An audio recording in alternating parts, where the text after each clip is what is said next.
Well, good morning, everyone, and thank you for being here.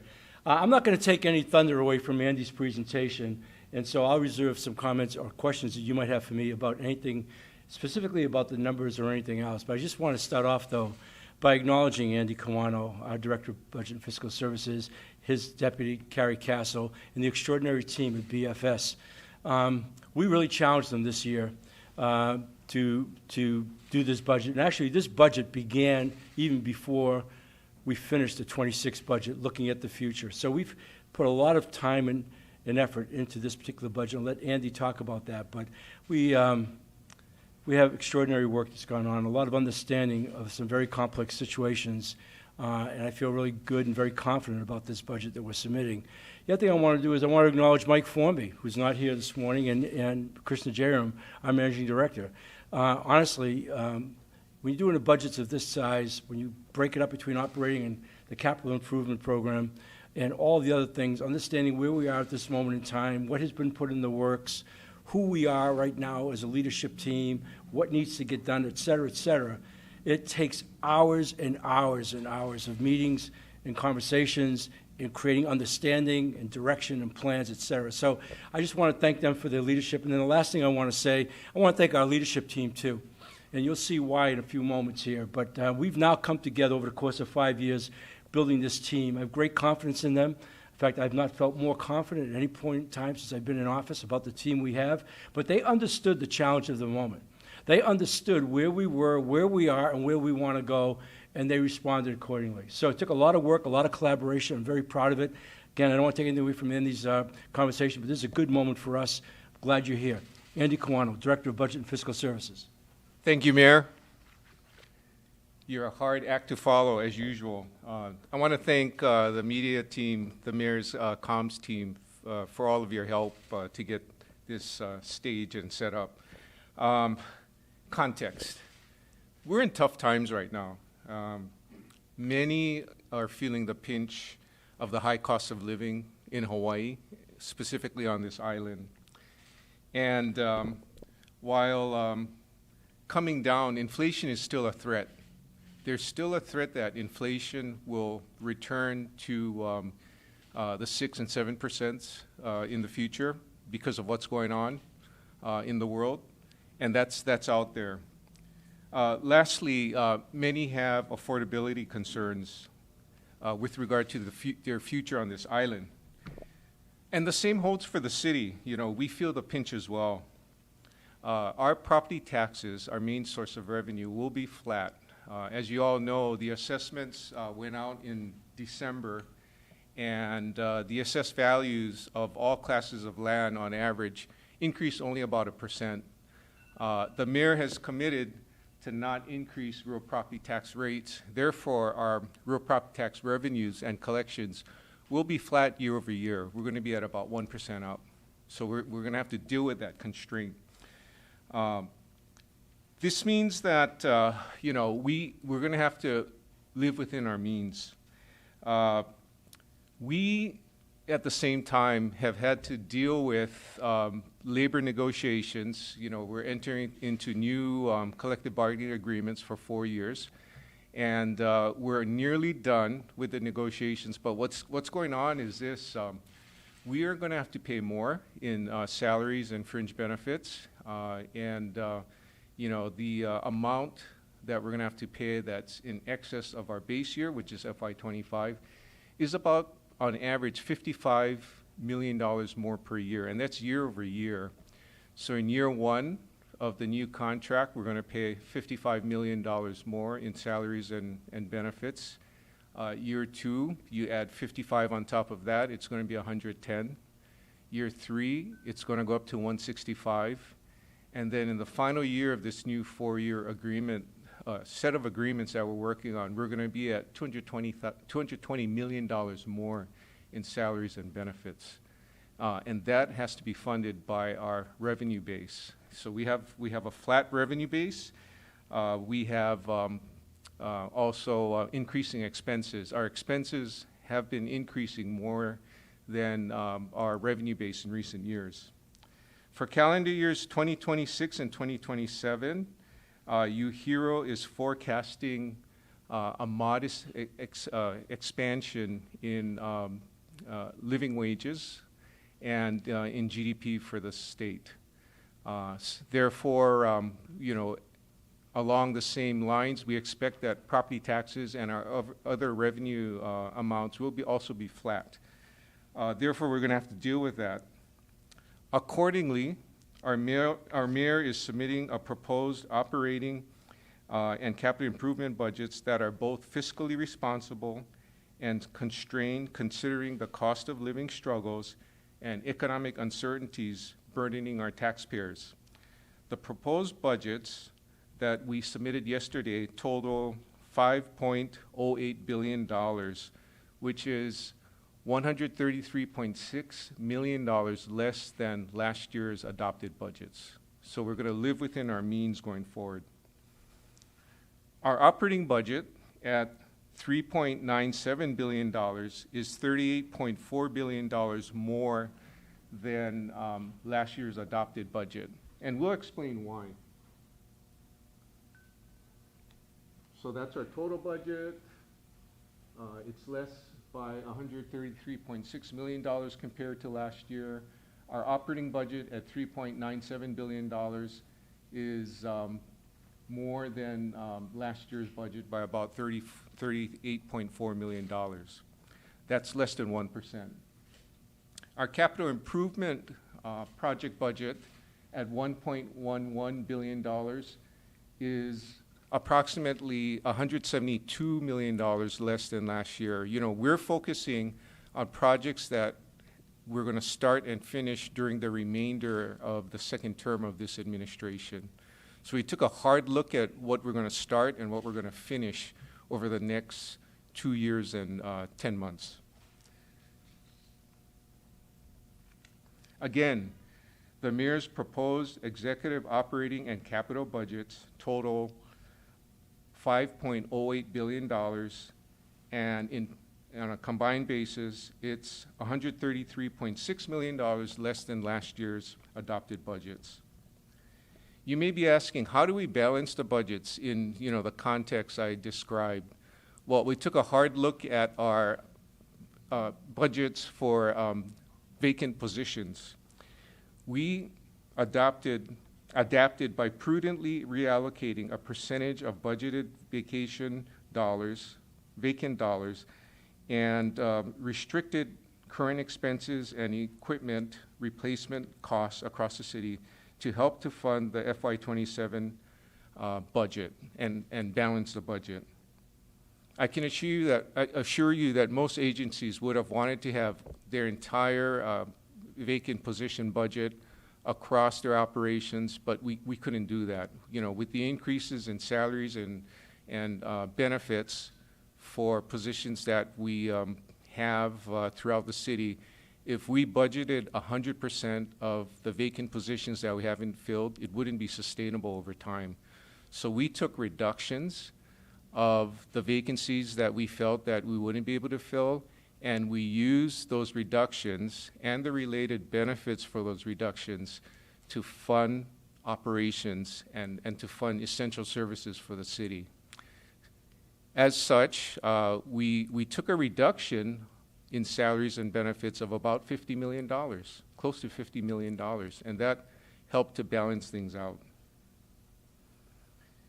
Based on what we've had to do, there is very little to no discretionary cash remaining in the general fund of the city in FY27 on a projected basis based on the proposed budget.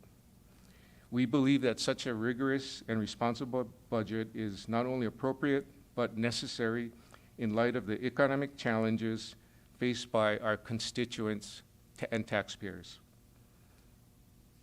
Yesterday, we provided details on how we plan to fund the city's prioritized programs, activities, and capital improvement projects. We provided our proposed budget bills, we provided budget booklets, and other supplementary and supporting reports and schedules requested by City Council. There are a lot of details in those documents, and they can be retrievable online. Still, we'll be here to answer questions, and look forward to working with all of you as we proceed through the public hearings to get our budget requests adopted. Thank you. Can you tell us a little bit more about the cutting the vacant positions? I know this is something that comes up every year, and every year it's like, well, that's complicated because of X, Y, Z. So I don't imagine it was a light decision. So like, is that like 10 positions, 100 positions, 1,000, and like, what was the rationale? We have, as we've reported in the past, we have in excess of 10,000 positions budgeted for the city's operations. Typically, we have about 8,000 of those positions filled. At the same time, we have what we call personal service contracts. So these are contract workers, not budgeted, that are funded by vacant position dollars. So there's always some left, right? And we, our intent a few years ago was to fill as many of the positions we can to, you know, provide services on a more responsive and responsible basis. However, we've learned that we're always going to have some vacancies. So in light of the context I talked about, you know, in terms of how we have to operate with a flatter top line, we reallocated some of those vacant position dollars to help balance the budget. And I want to Yeah. add something to that. Can you step here with me? Yeah. Before I say anything else, since they came into the room, it's my fault, guys. We started 10 minutes early. But Krishna Jairam, Deputy Managing Director, Mike Formby, I think you all know as our Managing Director, I acknowledge you guys for the incredible work that you've put into this budget a few minutes ago. And look, our credo here, our North Star was to say to ourselves, how can we do more with less?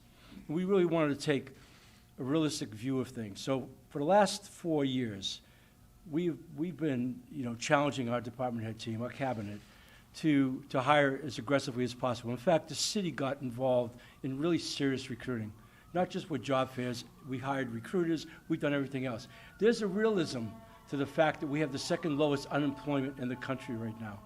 You know, this job market out there is very, very difficult. Add to that the amount of attrition that we have each year. After 4 or 5 years into this, we start to see what's real, what could we possibly do.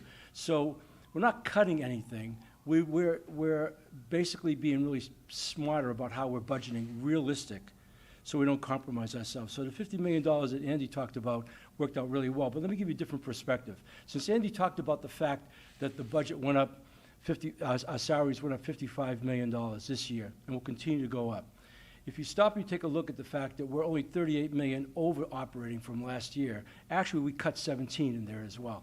So we wanted to be really efficient, as Andy mentioned, sensitive to the macro dynamics that are going on out there, but also we understand where we are right now. You know, this is our 6th budget, I think, we've done here.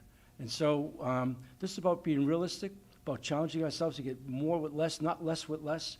We have incredible plans with our team on what we're going to get done, and we have every confidence we're going to do it. It's just smarter budgeting, that's all. Can you say which departments you were taking from or not eliminating Yeah. those vacancies or reallocating? So yeah, we reduced vacant position dollars across all departments. So most of the departments took reductions, including the police department. Correct. Yes. But there's still a vacancy at the police department. We have cushion, right? We didn't sweep everything out. So we took a proportion of those vacant position dollars from departments that had excess vacancies. You know, as Amir said, our intention over the last few years was to fill, and we work hard to do that. In fact, on a net basis, we actually increased filled positions over the last 2 to 3 years. The fact is, though, people are retiring. People are leaving the city at the same time. So, you know, on a net basis, while small, there is positive momentum.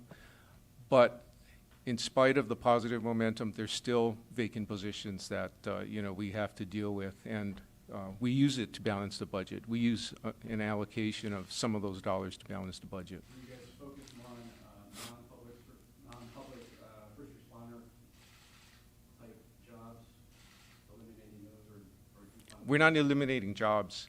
So what we're doing is we're taking the budget dollars from positions that are not filled, and we're reallocating those dollars, prudently doing that, to fund essential city services So that's being that we need. diverted to the police, fire, and It's being used to balance the budget in general based on our priorities. So we fund our priorities, and we used the reallocated dollars to provide funding where needed. And how about like homeless, housing, affordable housing, homeless?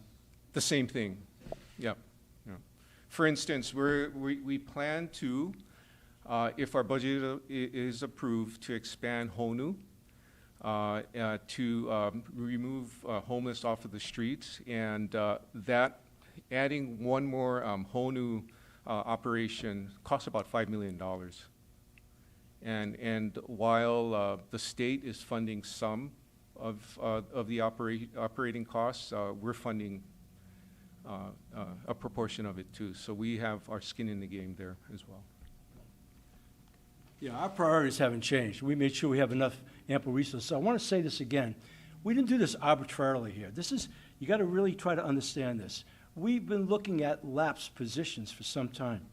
And understanding that against the attrition that Andy talked to, we just wanted to be realistic about where we would be, as opposed to putting money that never gets used. This is really a smart play here, reallocation, allowing us to lower the budget, which might be the first time in a very long time that the budget's been lower than the preceding year. We've had a couple of good years since we've been in here with property taxes, but understanding where we are with everything, we wanted to do this. They came in right on the money. We talked about a 1% growth. I asked Andy to come in between 1 and 200 million. The 133.6 is good. This is just smart. It's just understanding the reality of our workforce. I can promise you this, and you can go find out, and you guys could ask anybody. There isn't one cabinet director on our team that feels like they're not being challenged to hire aggressively right now, to continue recruiting. If you can find them. God knows we need engineers. We need some other key positions. If we can get them, we'll do that. And if we can continue to get big classes with the police, we'll figure it out. But we understand the reality of where we are. And again, this is us adjusting, if you will, to the circumstances that we believe that we can manage well and manage on behalf of the city. Nothing arbitrary. Go ahead. Question. It sounds like the vacant positions are still technically there, it's just they're not being funded. Is that what's going on? You could say that. Yes, you could say that way. I love recruiting. And I'm really proud of the team that we've built, and the leadership team, but also the men and women who've come to work at the city. And I talk a lot about the people who work here. We're open for business. And you'll see us out there recruiting. In fact, I'm going to go do a recruiting lunch after we talk about this. So just know that. Just hypothetically speaking, Yeah. if a lot of these vacant positions were filled, Yeah. you would eventually get to a point where there would be positions that would not be budgeted for. Well, that hypothetical, as Andy said, is, we got over 10,000 positions budgeted. We know where we are. We got a lot of personal services contracts. I mean, I don't really like to speculate on hypotheticals because we've been looking at this realistically for 3 years. We came in here, look, I wasn't going to do this, I'll do it right now. We did a deep dive. We did a deep dive on our HR department. When we first came in, we had a Harvard intern in here for 10 weeks. Took 6 months to get hired by the city. And the city was not engaged in the business of recruiting, retention and development, any kind of training plans, or for that matter, succession. Those would be things in any private sector job that if you were in business to make money, you'd go out of business because you can't afford to do that, especially in a city the size of the city government, understanding that every year you get 600 to 700 people leaving through retirements and other forms of attrition. The city had a track record of losing 600 to 700 people and hiring 500 to 600 people. Looked like they did a lot of hiring, but the reality is it was net. This is our 4th straight year where we have more employees, our 4th straight year, than we had the previous year. That hasn't happened in over 25 years. We are in the business of hiring, not in the business of cutting, but we want to be realistic. Today, on how you spend money, knowing how tight it is, you have to be really smart. That's all this is. Let's deal with reality. Good. Good. I'm sorry. Go ahead. Jill? I was going to ask about the CIP budget. What projects are being delayed, pushed back? Well, I don't think anybody's being delayed or pushed back.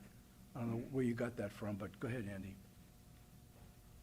Yeah, we're for CIP. Good question. We're not purposely delaying projects. We took a hard look at which projects are going to be started and finished, during the remainder of this second term of the administration. So we're not targeting any projects. It's basically looking at where the project stands, in terms of planning and design, and are we in a position to get the project started.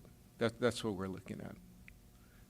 Which Just projects? following up, yeah, I was gonna say, just looking at the numbers, there's a reduction about $200 million. So where are we seeing that reduction? The details are in the documents I mentioned earlier that are that were submitted. But a good example of a situation that we have is, we have, for instance, appropriations, CIP appropriations for housing development. As you know, CIP can be expended over 2 years, not 1 year. So the term of the appropriations overlap year over year. So we reduced down the amount we appropriated this year for affordable housing development and homeless facilities because we have a lot available in this year's budget that will cover this year and next year as well because CIP appropriations cover 2 years. So there's adjustments and balancing that we did in some cases as well. But we did not target specific projects. The question was, are we ready to start and can we finish? So you said which projects you guys are gonna roll on, which you're not? They're in the bill. If you take a look at the bill, you'll see the projects there. How about, on the other side, are you guys increasing, bus fares starting July 1st? Yes, but we're talking really small amounts relative to the total. Is there anything new or different in terms of like fares that are hidden or fees or residents? Nothing major, nothing material, nothing hidden. City Council, I think today is discussing, at least discussion for parking rate changes. Is that going to be in next week's budget? If that, there's discussion all the time, and if parking rate charges, meter changes happen, the amount of increase in revenue will be really small. The revenue increase will be tiny relative to the budget as a whole. So there's nothing new or different as far as like new fees besides the bus? There's nothing different? Nothing that'll be material. The 4-year agreements to like pay more to salaried workers. Just clarification, it's I think police, is that also HGEA and I think OTS also? Am I missing anything? Well, right now, with regard to our unions, we're still wrapping up fire, HFFA, and the water safety officers are they're about to start the arbitration hearings. In fact, they started this week. So those are the 2 unions still open. And, I wanted to reiterate, Ben, that, we're still hiring. We're going to hire smarter. And if a department during the current year, exceeds the trend, in terms of filling vacancies, we'll make adjustments next year, when we budget for fiscal year 28. But we took a hard look at the trend, in terms of how many people are hired by departments, the retirements. We looked at what actually lapsed at the end of the year, the last few years, and that's how we decided as to, which dollars from which departments would be able to be prudently reallocated to help to provide for essential city services and the mayor's priorities. But I guess when you mentioned earlier, like the increase in how much you guys are going to be paying out every year, that includes those 3 unions of Teamsters, police, and HGEA. Okay, and then once fire and ocean safety are done, that'll be more money. Well, that includes the 55 on average, includes an estimate for fire and water safety officers. We hope that we hit it right, but we have an estimate for those unions as well. You also mentioned the threat of inflation being like close to 6 or 7%. Can you kind of vaguely Yeah, you're right. We just don't know what's going to happen. We do know that already oil is kind of starting to inch up. So petroleum is starting to inch up. We just don't know. There are a lot of uncertainties going forward, and people are concerned about it. That was my question, was there a backup plan if the economy continues to slow? We're gonna adjust and live within our means. allow the mayor to speak to that. I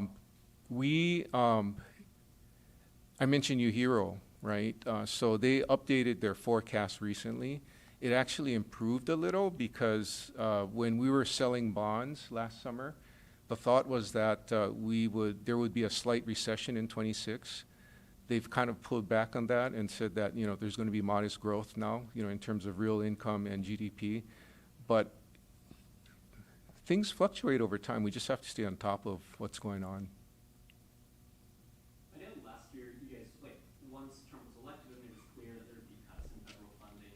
There was a bill that I think you guys had put up here to give the mayor more freedom to take money from, I forget the name of the fund, but it was $200 million or so, kind of like the equivalent of the state. This fiscal stability fund that you're talking about, yeah. And I know that my understanding is that fizzled out in council. Is that something you guys are still trying to work on in the background, or is that something where you're we're done with this, we tried it, now we're going to focus on other things?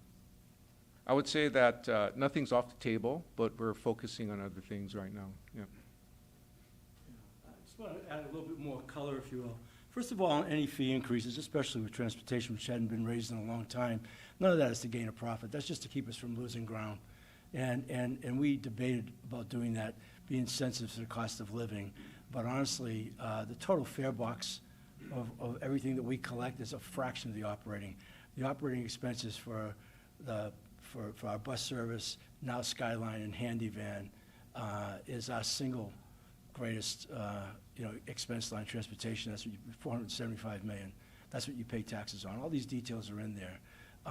Look, when I was in business in the private sector, life was pretty simple. It was revenue minus expenses equals profits. That's not how money flows in the city.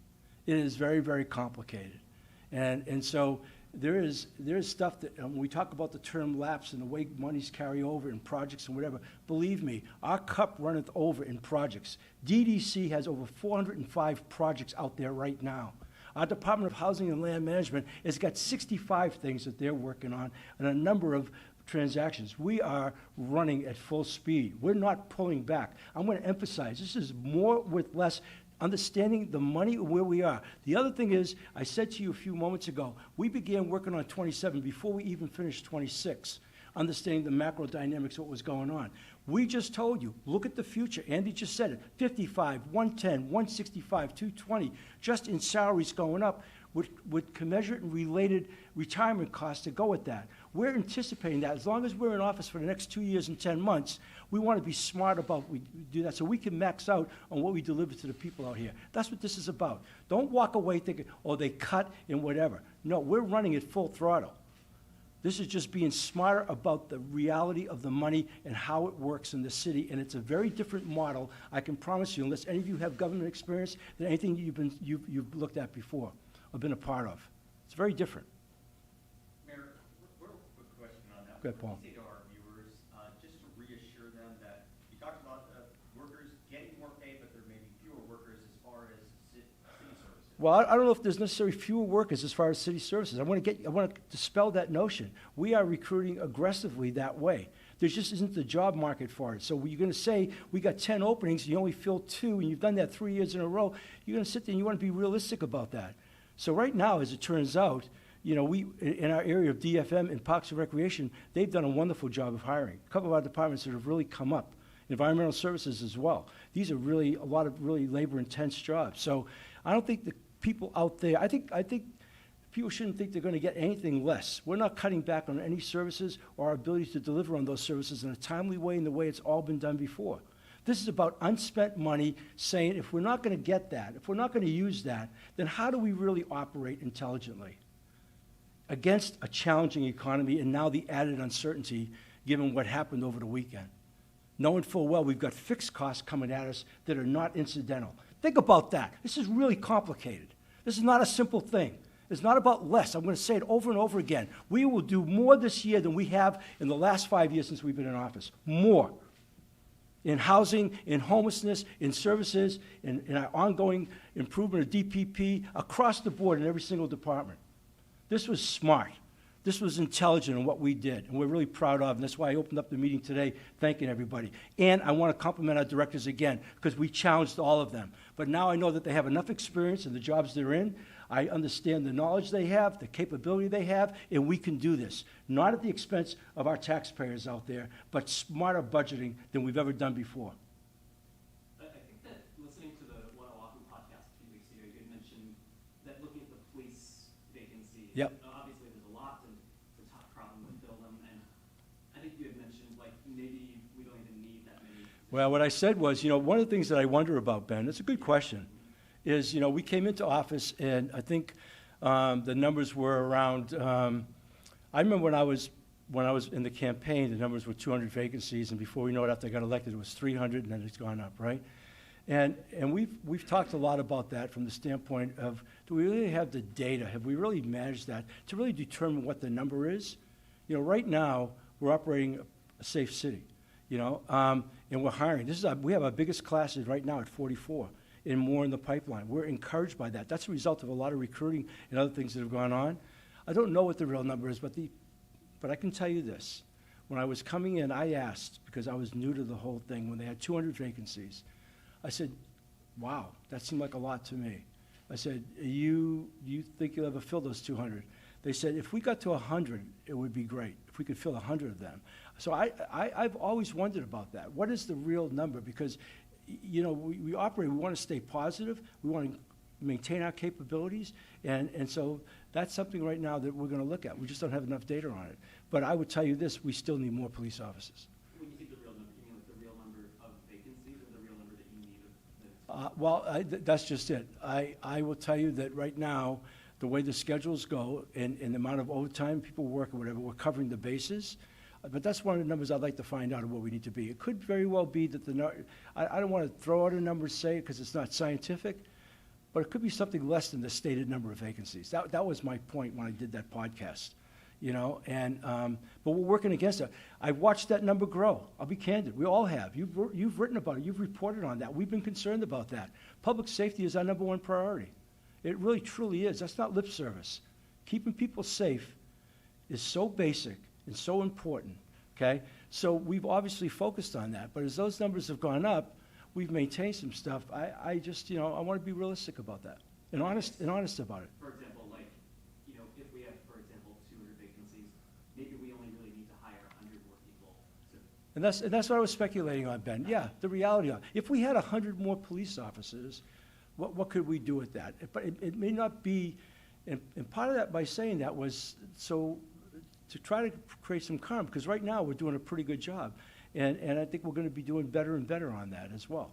So it's just, somebody put a number out there, and that became the absolute. And all I was challenged, that's what we do in here. We challenge the thinking. We've done a lot of that since we've been in office. What's real? That's what this whole budget is about. What's real? How do we apply the money for the best and highest use to serve this public with the promises we've made to deliver? And that's what we're doing here. If you walk away and you think we cut and there's going to be less, shame on you. You don't understand what we're saying up here. Mayor, you said that there were some departments that have done well with hiring. Yep. What are some departments that have struggled to fill those positions? Well, we could use some more engineers. I can tell you that. They're hard to come by.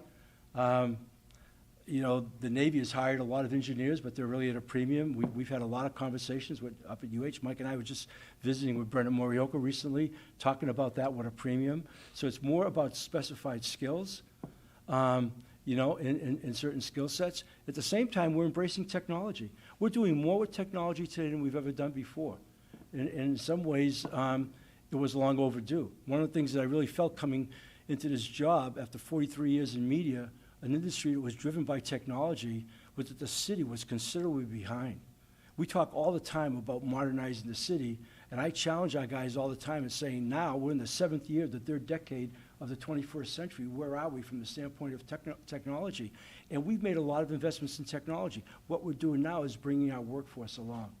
So engineers comes up first and foremost. Obviously, and our first responders, not so much our fire department, but still we need police officers.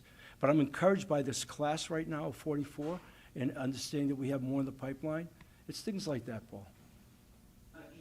Yes. You mentioned the increase in salaries, Yep. on average $55 million. Are you expecting an increase in salaries to increase your ability to fill those vacancies? I don't know if I understand. People are being paid more on average.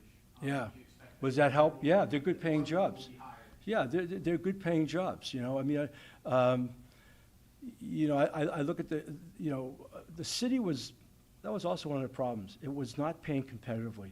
Mike did a great job with HGA. We changed our engineers' salaries, in some cases, by $100,000. That's how off the mark we were. So you already had vacancies that have just been going on forever, languishing, but you weren't even in a competitive position to recruit against the open market out there.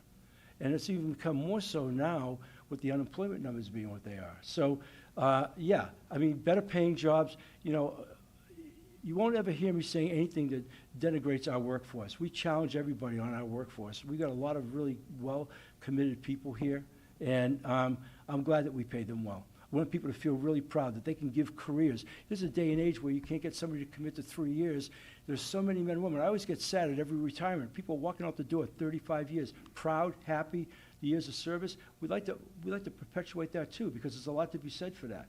In today's world, you got to be able to pay them. One of the things that really popped it the other night at UHERO with Carl Bonham is that the lag in salaries in Hawaii compared to cost of living is tremendous. It's a big focus for us. I don't know about any of my predecessors, but I promise you every day, and this is what this budget reflects as well, a sensitivity to that, we talk about cost of living and the nexus between the inefficiency of the city, how we operate, what that means to the consumer out there, and what we owe them to do something about. And that's what this is, part of it, right now. I want to say it again, Andy said it, we've made a commitment not to raise property taxes and live within our means.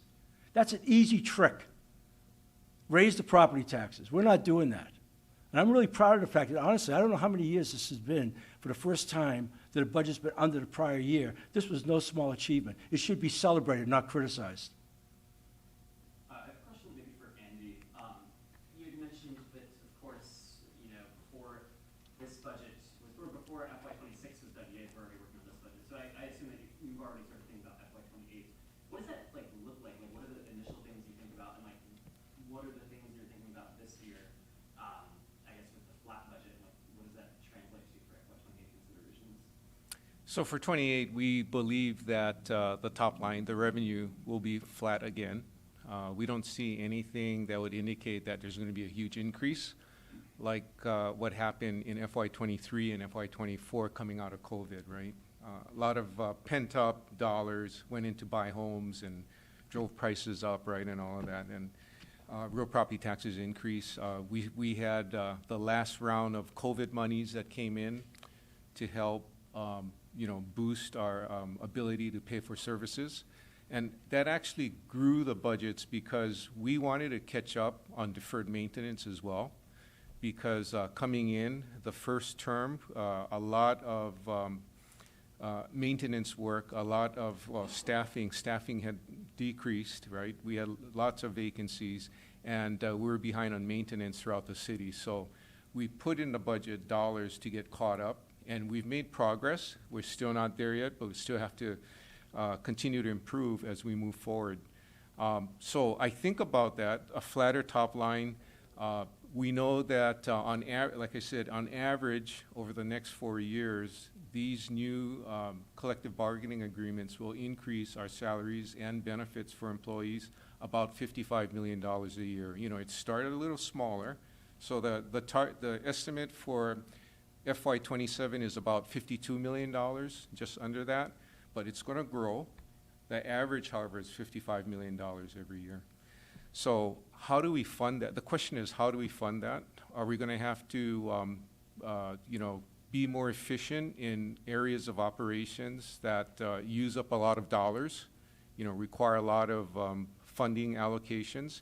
We're going to have to look at that and, be I think, open-minded, creative, use our skills and understanding of operations to control costs.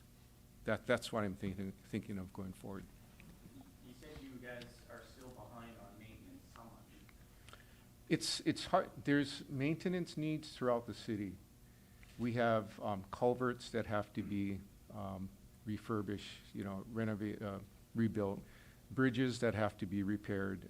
We have building issues, facility issues that have to be addressed. Our parking, for instance, is something that should have been done a long time ago. So we're refurbishing the parking structure here right on campus. There's all kinds of stuff we have to do. So it sounds It's gonna like continue. still years behind in maintenance? Decades, probably. What's the status of the landfill? Is that gonna expand or not expand? I'll let Mayor and MD talk about that. I was told like it's only got 3.7 acres left to expand, but are you guys gonna actually expand it or not? I know you made a promise to Yeah. move it, but that didn't happen. No, let me just try to come back to the landfill. I'm glad you brought it up, Ian. Joe, I want to go back to your point.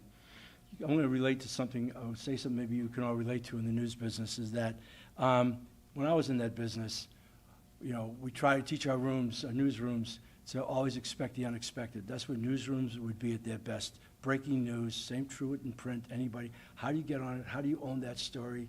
You live with that. That's sort of the adrenaline edge, if you will, in the business. And when that happens, the expectation is that's when newsrooms, at least in broadcast, would be at their best.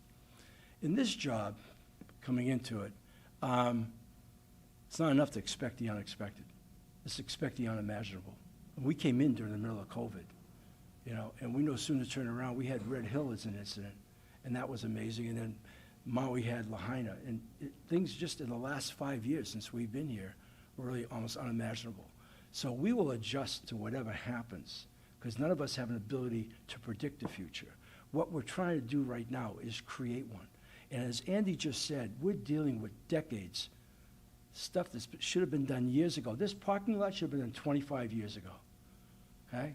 I could say so much about that, but I'm not here to criticize anybody before me. We know what we took on, and we said it repeatedly. We're attacking the wicked problems, and we're not letting up on that. Landfill is a good example.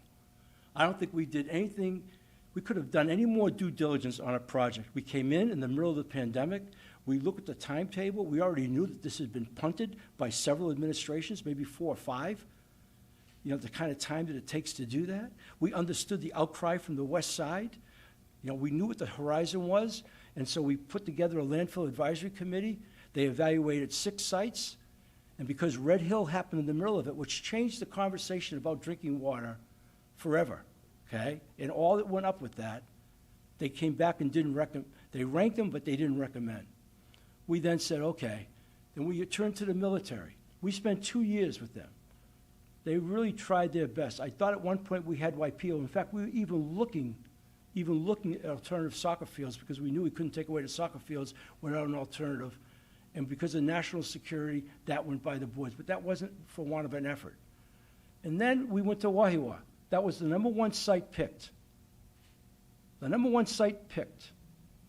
We're in the middle of the 3rd decade of the 21st century with incredible technology, with a landfill in Waimanalo, when it was put together 35 years ago, with that technology and a single liner, never had one leak. We pick a site in Wahiawa, 800 feet over an aquifer, promising to build a hazardous waste site, not just a landfill, hazardous landfill, double lining, pumps and everything else, and we got voted down on that. Add to that Bill 73, which created the half-mile buffer. When you consider all of the drinking water on this island comes from aquifers, there is like nowhere to go. So we've got a site picked now. We're going back, but we're looking at that. But I have to tell you, Ian, we're running out of time. And there's only so much we can push the expansion of Waimanalo Gulch. Like 2.7. Something like that. It's something like that. Are you the administration that's going to expand it, or are you going to not expand it? No, we're going to do it. We're owning this problem. We got 2 years and 10 months left, okay? And we're going to own that problem. We're dealing with it right now. In fact, right now, we're trying to see. I don't want to get him. If there's 1 or 2 other things that we could possibly do, but honestly, between 73 and everything else, it's damn near almost impossible. Okay, and I'm not going to say it's impossible because here's the deal: on average, every person produces on the island of Oahu about a ton of trash a year. 2,000 pounds. Just think about it. Your own behaviors. The Opala doesn't go away. It's no different than Roger Morton talks about 100 million gallons a day in wastewater. These numbers are staggering, okay? And so we're trying to make the best of it. And we've got one or two things here, but we're gonna probably have to go back to the land use committee. There's a lot of things that are gonna have to happen, but this is a top-level priority, and we don't wanna kick it down the road. I'll be honest with you, Ian, people tell me, kick it down the road, don't take it on. You can't get it done. We didn't come into this job to act like that. And those of you who've been watching us for the last 5 years, I think you can tell. So that's where we are right now. I wish I had a better answer, but we're not gonna kick it down the road. I'm wondering, I know as the governor negotiates with the military about land leases and stuff, have you guys approached the governor about seeing about reopening conversations with the military? The only thing I think that might be available with the military would be Lualua, and that's not feasible. First of all, it's in the middle of the west side. Secondly, access to that place. No, if there was something like that, I mean, Mike and I had we were accorded, we were meeting with Admiral Aguilino up at Indo-PACOM. We had and Admiral Paparo was there, now who runs Indo-PACOM. They were right there. We had all the top guys really trying to focus. You know, it behooved the Navy if they could help us with that, given what happened with Red Hill. It was a good thing to do. We had all of that working for us, and we still couldn't pull it off. So it's take nothing away from the governor. It's just the reality of where we are. One or two more questions. All right, well, I've said a lot of things up here today. I want to thank you for being here. The budget process goes on. I swear to God, they'll probably start 28 tomorrow. It goes on all year long, and we are living in uncertain times. And that's the challenge of leadership at a moment like this, is to expect the unimaginable, plan accordingly, plan to the best of our ability, and we're going forward, okay? Thank you all for being here.